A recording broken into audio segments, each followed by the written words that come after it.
Well, I'd like to welcome everyone to Fireside Adoptees again, the Adoptee Fire series, which is a speaker series specifically for interviews, particularly with adoptees. And I'm really happy to have Jack Rocco here. Jack is someone who actually was, I think, one of the very first male adoptees I ever spoke to when I came into the community back in 2021. And he reached out to me privately when I was brand new in the adoptee community. I had very little establishment, no real roots here. And we had this incredible conversation about his own journey, a little bit about the things going on in his life at the time, a couple of years ago, where I was at the time, which is I was newly out of the adoption fog and looking to make connections. And he very graciously took the time to speak with me, tell me how things were going for him, the sorts of things he was working on. And I was very happy and surprised to see years later that both of us have been trying to do some work in the community. Jack has come a really long way. He's got some exciting things that he's been working on. He's got a book that we'll talk about and a great and distinguished career to speak of. So I'd like to welcome Jack Rocco. Thank you so much for being here. Thank you, Greg. It's great to do this. I know we've spoken about it a number of times, and it's glad that it's finally come to fruition. I sure am too. Thank you so much. And again, it was such a formative conversation to have because every word was brand new to me in terms of I didn't know what was going on. I was hearing you talk about things, some of the issues that had arisen as you also came to terms with what it meant to be an adoptee and the things that it resulted in your life. So your story was compelling, and I know it's unfolded a lot since then as well, but I thought we could probably just get started with, if you could tell us, what age were you adopted at? Well, I was first 6 weeks, I think, is when I came home to my adoptive family. And, I was one of the ones who, always known adoptee. I don't remember a particular time when my parents ever told me. It was just something that was always a part of the air I breathed. And, I had a large Italian family with, many cousins and second cousins and et cetera.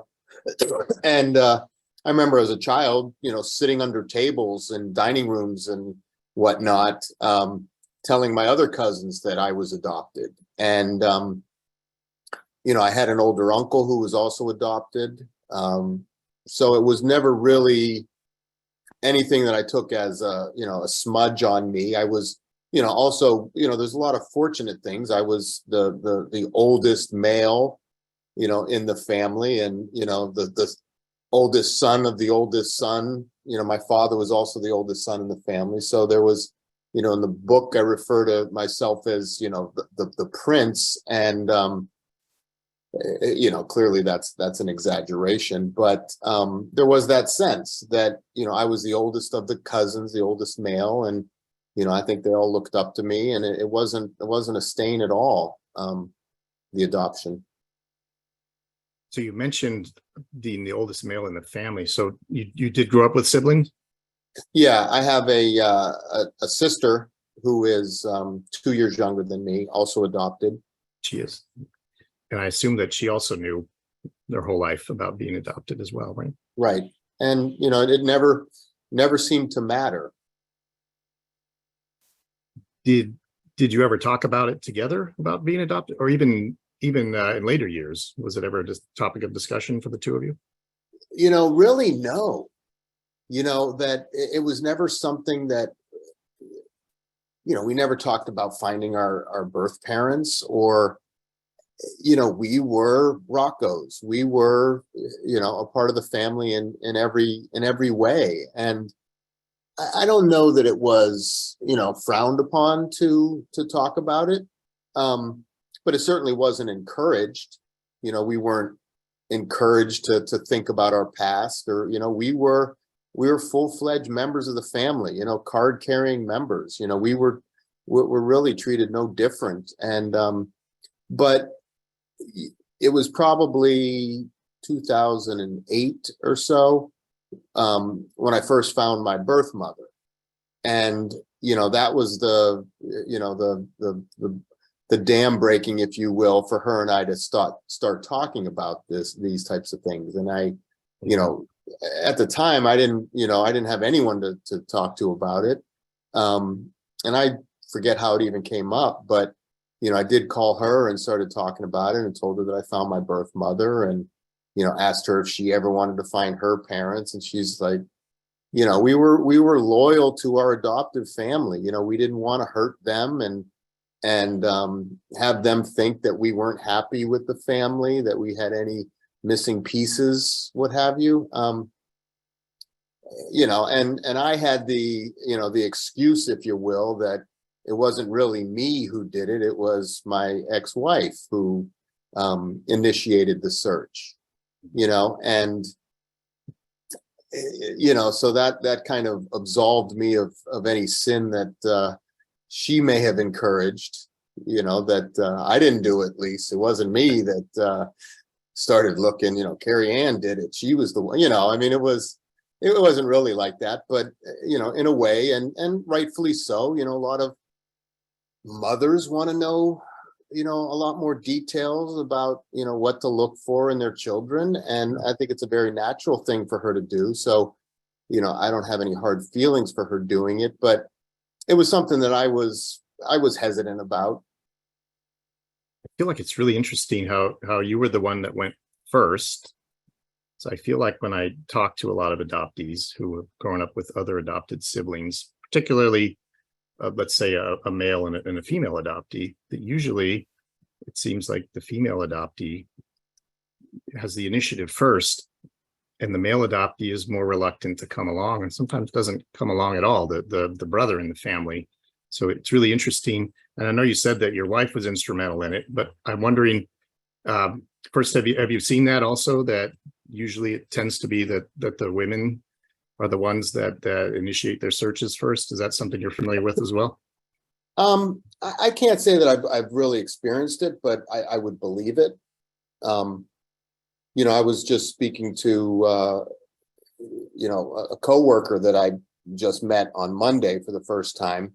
He's another physician that I'm working with, and we started talking. And I said, I gotta get out of here for a podcast later. He said, "What are you doing a podcast?" So I told him about the book.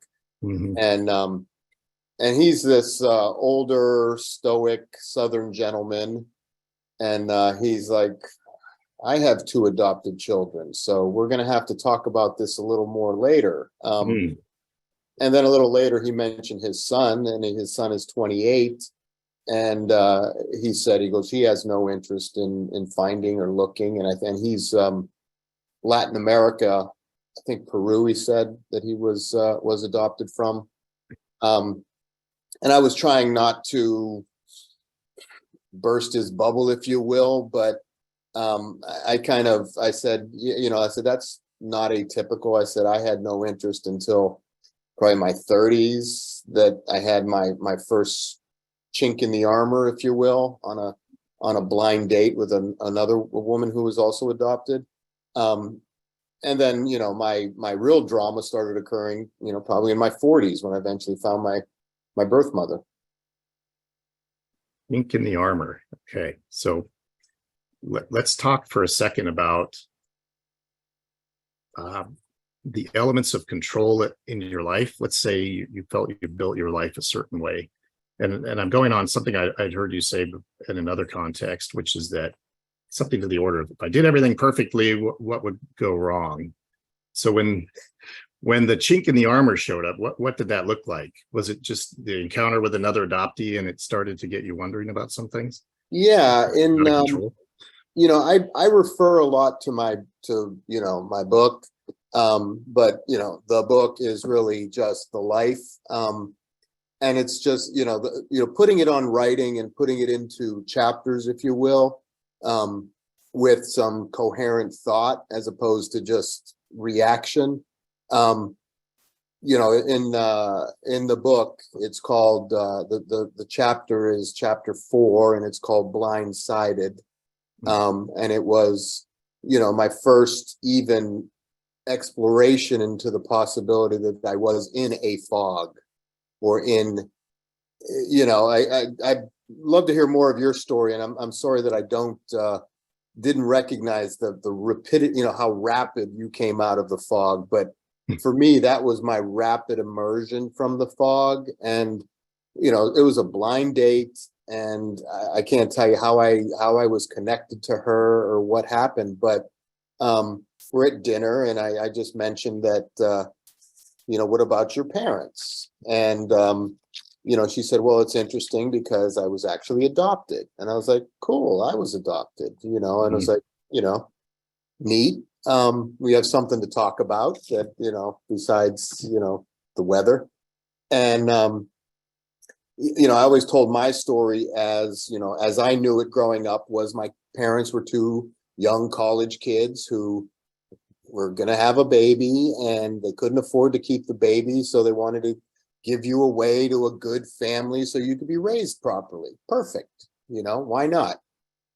So then when she mentioned that she was adopted, the tables were suddenly turned, and I had the opportunity to ask that question, what about, you ever want to find your real parents? Oh, wow. And she's like, well, I did find my real parents. And it turns out that the story that the nuns told my parents wasn't true. And I'm like, oh, that's interesting. You had nuns too in your story? Great, And she's like, yeah, they told my parents that my birth parents were two young college kids who had a child who, they couldn't afford, so they had to give it away, and she's like, they used to tell everyone the same thing. And I'm like, yeah, that was my story too. And she goes, see, it wasn't true, and it was the first, inkling I ever had that this might have just been a child's story that I was told. I just banked on it, and I didn't think, my family's, they're Catholics. They don't talk about problems. They're, everything's nice and rosy and wonderful. And if it's not, you just joke about it and you move on, so then she told me, like, her mother was, had substance abuse issues and was an alcoholic and blah, blah, blah. And, so we started talking, and she turned me on to Betty Jean Lifton's book. She's like, we got to get this book, so we walked down from dinner. There was a Barnes and Nobles a couple blocks down. So we went in, we bought that book. So then, I was already like in a funk, like the wheels were turning, like I said, the armor was dented, and I couldn't wait to get home and read that book, and that Saturday night, we were supposed to have this big orthopedic meeting. I was a senior resident, chief resident. And, this was a mandatory dinner. No one, everyone wanted to go, big dinner, end of the year thing. So I started reading this book in the morning, and I was at coffee shops and parks, and, literally at some point sitting next to railroad tracks, just reading the book. And with my little highlighter, I was a good medical student with my little highlighter and multi-color pen, underlining and highlighting and circling and writing in the margins.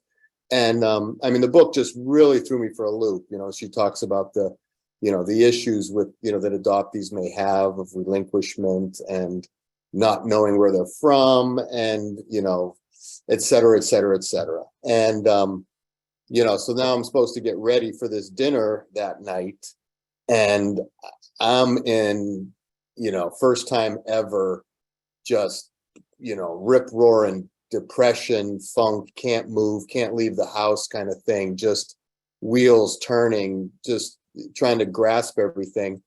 So I called, it's interesting.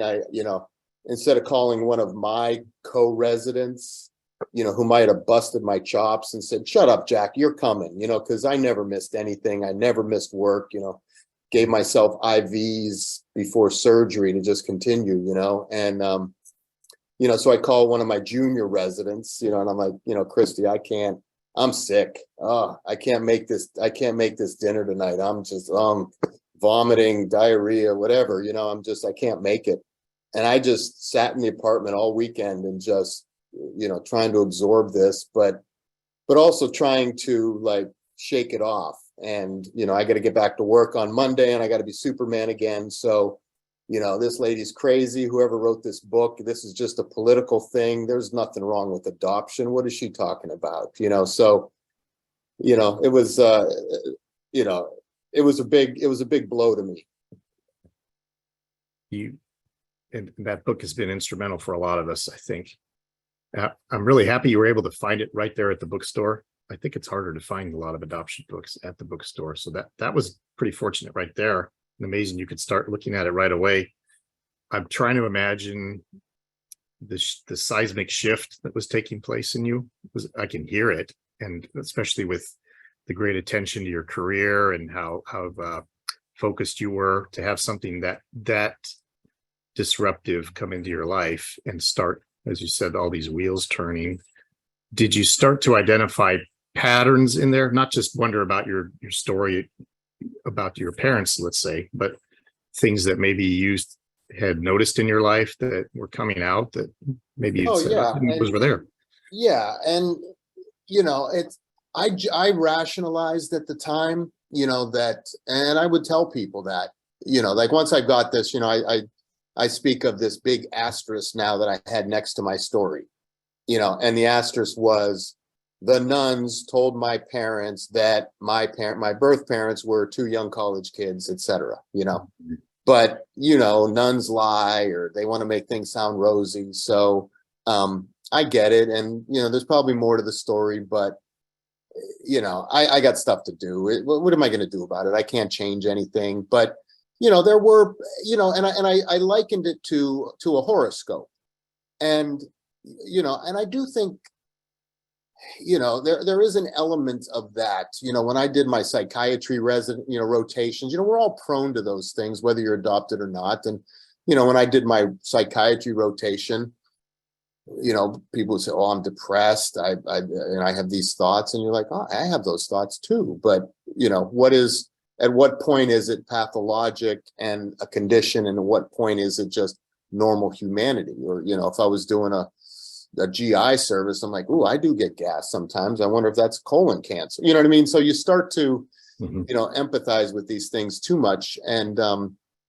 that's notorious in medical school. You get a lot of these things. So I chucked it up to that. I'm like, I've never had these problems. I'm like everybody else. I'm normal, and, a lot of denial. And I didn't have time to do it. I didn't have any support to do it.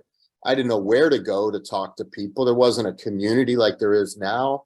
Certainly. I mean, we had pagers back then. I mean, the cell phones were, big bricks you carried in your car. And, it was just, there wasn't the same communication and opportunities for interaction that we have now. And in terms of the fog, so that was really important too, I think, here. When you talk about the fog and you talked about emergence, which I relate strongly to, and I know it's not universal among adoptees, but for adoptees that always knew, for example, I think I've heard many of them say, I don't think I was in the fog because I always knew my information. But it seems like maybe there could be instances of just the fact that you knew and were loved, et cetera, doesn't mean that there wasn't something else going on that was fog for you. It sounds like that was the case for you. There were other things going on, and maybe partly because of how they told you your story that turned out to be made up, probably in large measure, but other things manifesting about maybe behaviors or things coming up in relationships, probably things you saw. Yeah, and I think, like I said, I mean, if at the time I was just looking to bury it. I wasn't interested in talking about my feelings or thoughts. I had work to do. I had to get back to work on Monday. I had bones to fix and stuff to do, tests to take. So I buried it. But in retrospect, there were always, like I said, it opened up that possibility of curiosity, just that I did want to know, and it was suddenly curious, and I didn't know where else to go. But I also, I think I recognized at the time that my addiction, if you would, if I was that I did that I was busy. I didn't have time to deal with things. That was my addiction was workaholism or overachievement, hypervigilance. That like, I can't fail. Like, failure's not an option. You just do things right. You'd be perfect. And everything will be fine. Don't talk to strangers. Don't hang out with the wrong kids. Do the right thing. And, I mean, I always had that me, I was, like I said, I was the prince, that, Jack had, Jack always gets good grades. Jack always does the right thing. Jack can't have problems. Jack can't suddenly start having emotions about things like this. So Jack just had to get back to work. That was my escape. That's how I controlled things by, well, I can't control that, but I can get an A.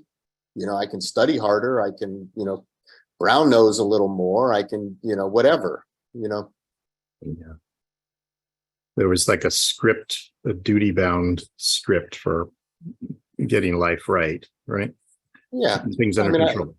Yeah. And, I think, when I hear the stories of, like Steve Jobs and, that drive and that, I think a lot of people, it's an escapism of sort. Steve Jobs was a pain in the ass to work with and work for, and, really highly driven, and expected that from everyone because he never allowed himself to relax. I mean, I identify with, that, extreme of a personality, if you will. Yeah. So when you talked to her on the date and she said, when you turn the table, so to say, I did find my family, and that released in you, okay, let's talk about that internally or in your dialogue about that. So, and then your wife initiated this search. Yeah. Were you kind of glad that she did? Were you like, okay? I have three equally yoked opinions on that. One is I'm glad she did it. I think, I feel better about it now, knowing, I feel more educated. I feel more in a position to help others or, share my story from it. So I'm glad she did it. In another sense, I wish she had never done it. I wish I was back in the fog and, didn't have to worry about all these emotions and thoughts and feelings, and I could just continue with the ruse. And then I have this, like, what if I would have found out at 10, at 18, at 22, at 35, that there's an infinite number of possibilities, and, the disruption would have happened at a different period of my life. And, I guess the neutral point is that I probably wish I would have known at 18, and I wish I would have known when I was at a point that, I'm starting my life. Here's your life. Here's the truth. There's going to be some disruption. You might turn to drugs and alcohol, and you might have some problems, but hopefully you'll get through it, but at least you'll get through it with the truth, and, mine occurred, when my wife initiated the search, I was finally settling down. And like I said, looking back, I always had problems with relationships, like just committing and just, never feeling like, this person wasn't right. This person wasn't right. This person wasn't right. She's too this, she's too that, Meanwhile, it was clearly me all this time, just like, internally, I look back at it that, my subconscious was constantly turning as far as like, who are you and who do you have to be? So when I was with this, I dated this woman, I was trying to be like her. And when I was with someone else, I was trying to be like them. I was the ultimate chameleon in a lot of ways. And, my eventual wife, I mean, she's absolutely perfect. There's nothing wrong with her.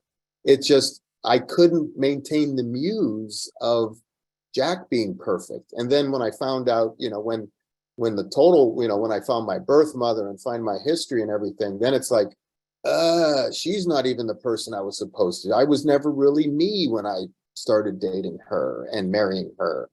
So for me, it was just that, know thyself, from the Temple of Delphi, that you don't know yourself and you're trying to learn someone else, and especially this, this hyper idealistic persona that I never had. I never really was, clearly I wasn't any of that, but I felt I had to be. So if I had to be, and I was trying to be, anyone else who had flaws clearly wasn't for me.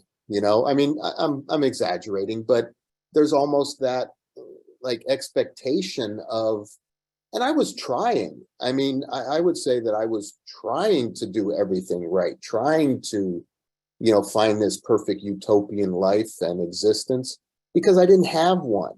In retrospect, I didn't see, I could deny my family's flaws because, they're not really my parents, that there was this idea or understanding that,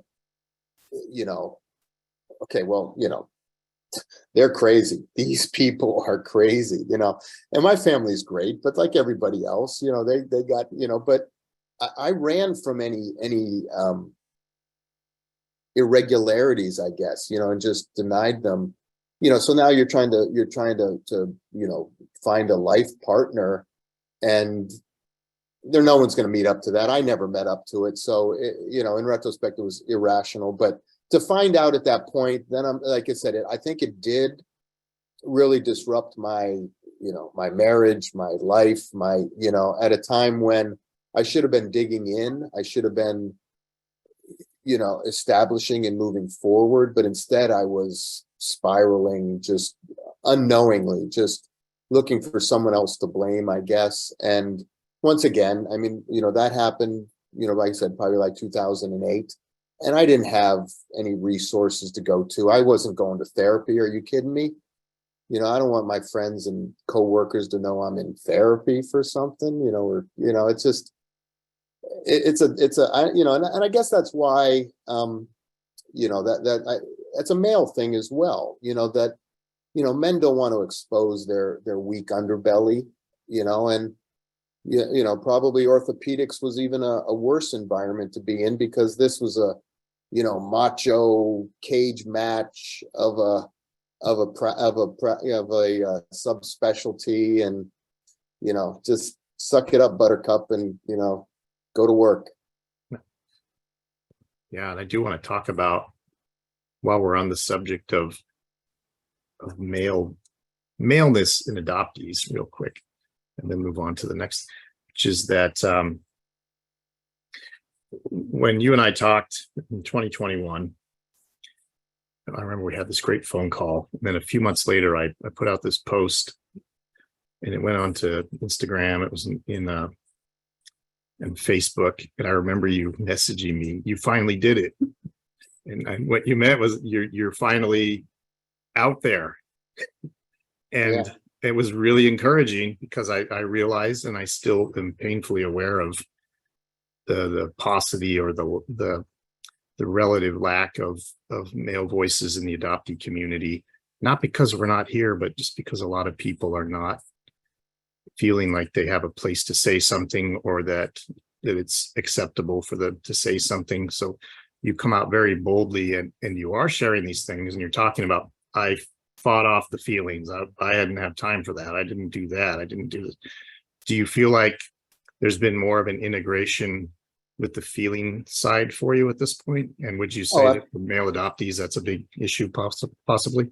Yeah, absolutely. And, I spoke to you in 2021, but I was still, I spoke to you and Andy, who's on this Zoom with us now. Andy was a huge support for me, and just to see another guy that I could relate to. And he says that, Jack and I, we couldn't be more different.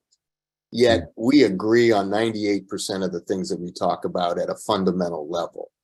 It's like, what do you mean we're so different? I mean, there's so many parallels in our, it's like, we're so much alike. We're so much more alike. And anytime I meet adoptees, whether I agree with them or not on some of their positions, I understand how they've come to those positions. I understand much more. And, but at the time I didn't want to read any more books.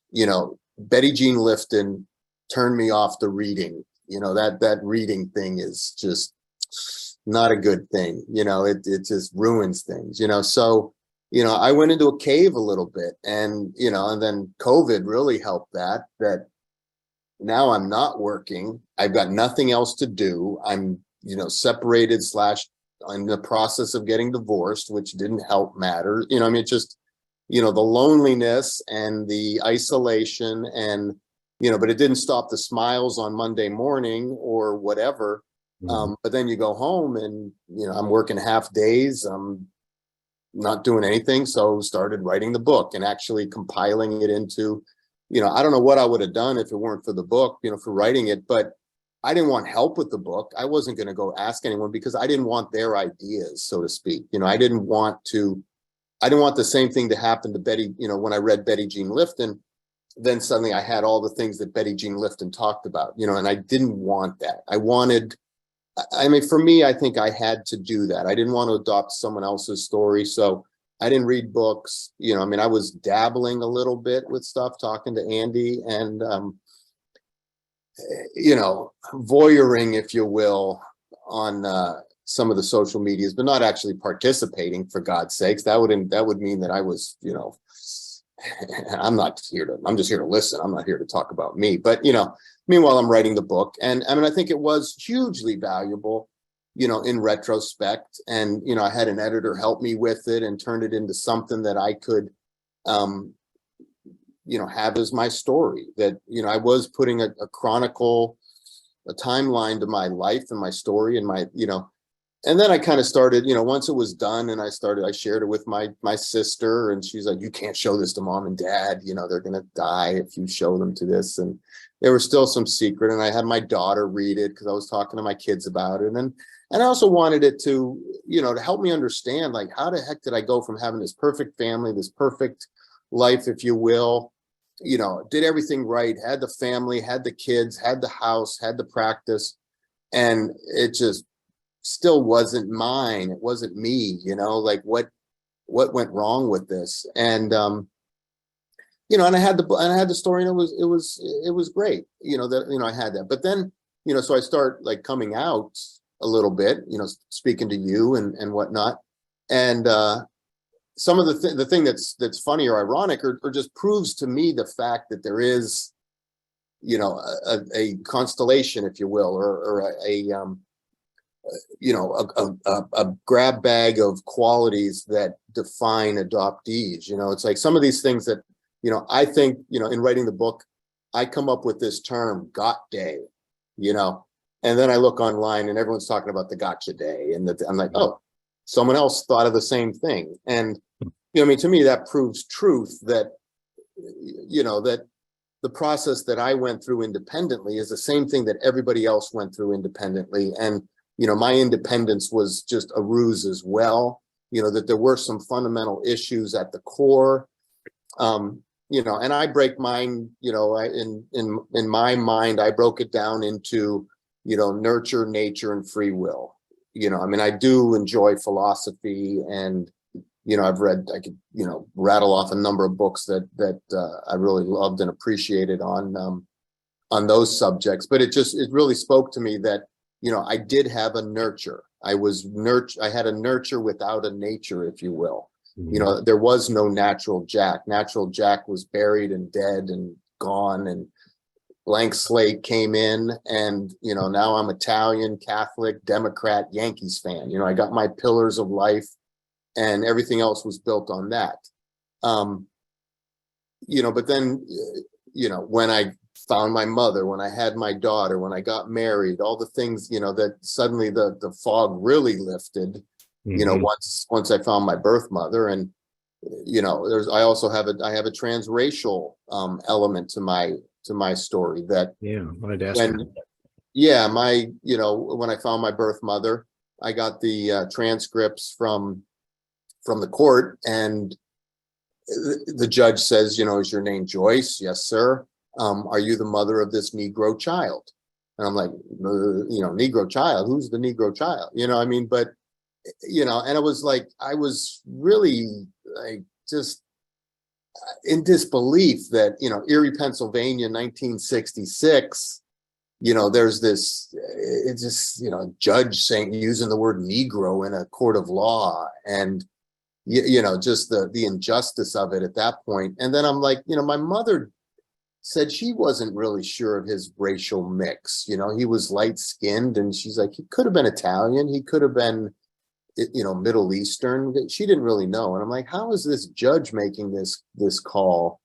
So like I said, so now, all this nature is come, and I'm not denying any of it. I'm like, yes, this was always there. There was always, your characteristics start, becoming more, evident to me. I was finally starting to see me. I was seeing my daughter, and she was my first genetic mirror, if you will. And then I saw my mother, and, I'm learning these things about myself. And I'm like, yeah, I had the kinky hair. My friends would, joke, oh, Jack, maybe your parents were black because you're on the track team and you're fast and, you can dance, and like all these stereotypes that people had brought up along the way. And I'm not saying those are, but I do think that people saw things in me that I didn't see in myself, that I didn't have the ability to see them. And I think that's it's a huge challenge to, to grow up and live your life without the, like you're looking at everyone else. I was always looking at everyone else. How do I fit in with this group, that group, the other group, but I never had the camera turned on me to see me, because we don't have those mirrors that show ourselves us, and that's a huge disadvantage to live your life with, especially if, you're like the chick that imprinted on a cat or something. This chick doesn't see itself as a chick, it sees itself as a cat. And I just think there's so many, basic psychology and child development characteristics that most people go through to learn about themselves. And with adoptees, we just don't have that. And I think that's where the constellation of adoptee issues and insecurities and, risks, things they're predisposed to, just naturally fall in to fill that gap. Wow, really insightful. Thank you. That was, I feel so many things as you're saying them. And I know that other people are, I'm certain, finding a lot relatable in terms of, especially this part of, I heard you say about nurture with no nature. Philosophically, it's brilliant. And I think there's a basis for it in the self that doesn't pre-exist, that comes into being. And what is it going to become? Well, it's not free of the genetic inheritance, but it also hasn't developed and become overt and come out that way. And then it collides with the environment that you're brought into and produces something unique. And at least for adoptees, I think it can feel like, for many of us, how do I make it fit the family I'm in? How do I bring it back around and tailor that way? Did you feel growing up that there was a big drive for you to be a certain way in the family? I experienced a lot of acceptance as well. But I wonder if you took on internally anything about, okay, I think I want to fit a certain way. Maybe I want to be this way. I want to be the Yankees fan and the Italian. And so I'm going to shift my energy to do something like that. Was that ever anything conscious in you? Yeah, well, no, I don't think it was conscious. I do think it was hugely subconscious. That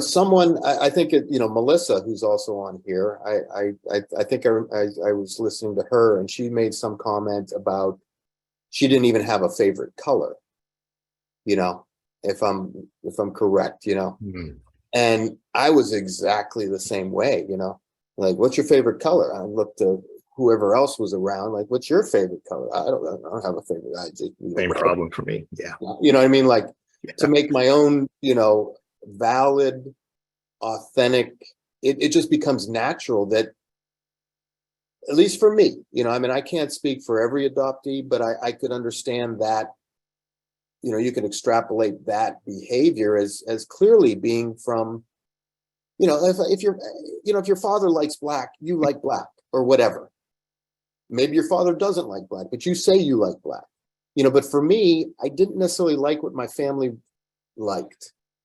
I went along with it.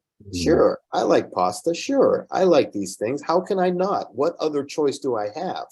In one sense, I have, no choice because I don't, and in the other choice, I have infinite choices. Well, who am I to make a decision on what I like? That there's so many things that just, without that lack of self and, your own nature. And, I mean, if so many things you study Indian medicine, Ayurvedic medicine, they have, endomorph, ectomorph, certain body habituses that, have an affinity for certain foods, that you may like spicy foods because of your makeup, or, I mean, there's other religions and, who, people have a tendency to fall into similar patterns. But when you can't see yourself, you don't know you fit into any pattern. So you fit into every pattern or no pattern.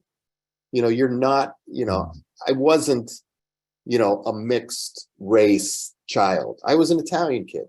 I'm not Italian at all, genetically, what I mean? So, you adopt these things that fall in line with what is expected. Most Italians like these things probably because they evolved in an Italian environment that had exposure to these things, that had an affinity for it. Like you grow up with your nature and nurture. It's always nature versus nurture. It's not nature versus nurture. It's nature and nurture.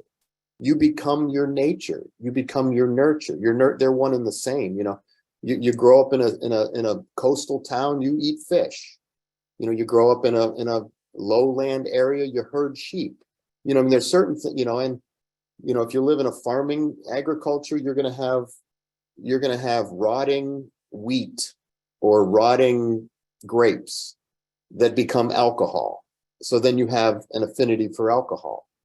Whereas if you grow up in, as a native in an area, you may stumble across marijuana. What I mean? So even the substances that are culturally derived or based are based on your environment, and you evolve with those things that are together. But when you're displaced from your natural habitat,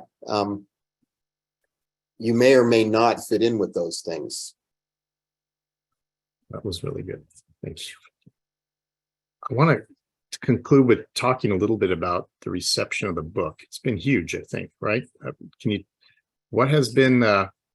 you been surprised by how well it's been received, and what are your thoughts about that? Yeah. Number one, my publisher was great with, the promotion of it. And, I think it's a great book, but, it's also a book that was well marketed, they came out with, a great campaign with an intention of trying to get sales for the Wall Street Journal bestsellers list. So there were, email lists that went out and purchases that, it's what everybody does. I'm not sure that everyone does it, but, it seems like in the publishing world, we'll put the price at $1 for a Kindle book. We're shooting for Kindle, we'll make the book $1 so that people willing to buy it, we'll promote it. And I'm still not sure the exact mechanisms of, the approach for marketing it, but it was successful. And, then subsequent to that, it's like, well, where did this book come from, kind of thing. And, I have had great response, and my reviews, my reviews bring me to tears half the time. I'm like, who's this person in Canada who, and it's very humbling. But it's also encouraging that I do think our stories are very important, very intriguing to people. They have all those elements of, underdog, or, it's just so many emotions that come with adoptee stories.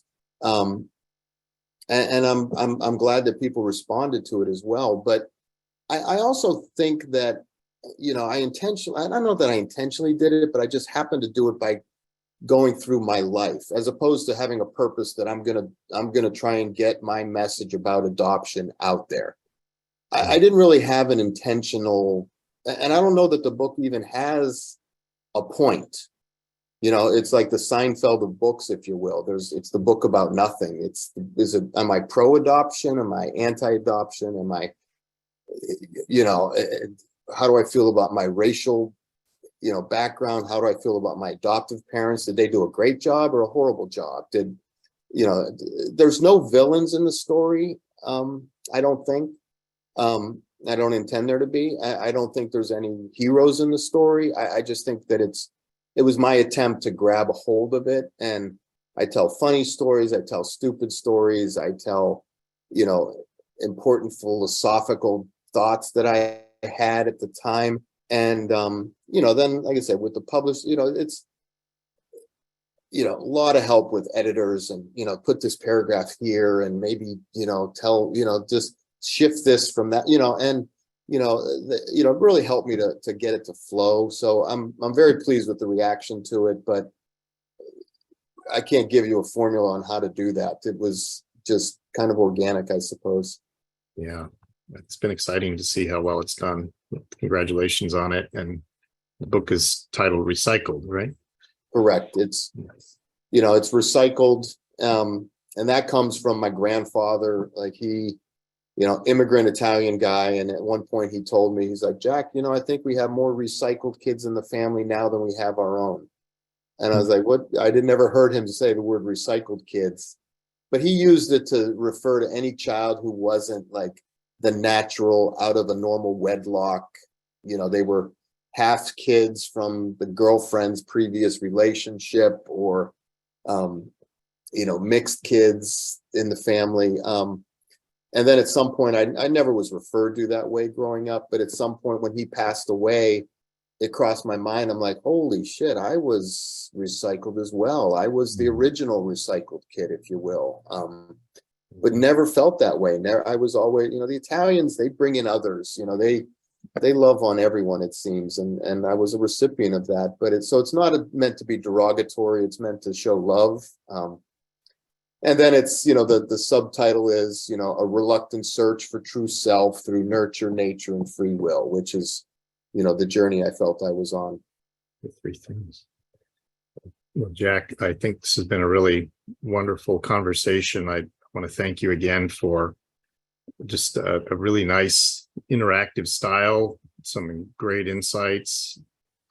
As a male adoptee, it's really engaging for me to hear your perspective and to know what it was like to have been interacting with you just a couple of years ago, before all of these things, not all of those things, but before some of these bigger things exploded on the scene for you. So congratulations on your entrance into that, and the way that has hopefully allowed you to feel like you've got a great place in the community, and a lot of people who respect you and are happy about your story being out there. And I think you're really great to talk to. So I appreciate your time. I know everyone here does as well. So thank you for being here. Yeah. Thank you, Greg. Allow me to get it all off my chest, if you will. Thanks so much. So this will conclude, and you'll hear just a minute here, the end of the recording session for Fireside Adoptee's YouTube channel. This interview will go up, and you'll find some of our other ones there as well, many as we have done, close to 30 now. So again, thanks to everyone, and we will begin in just a minute our Q&A session.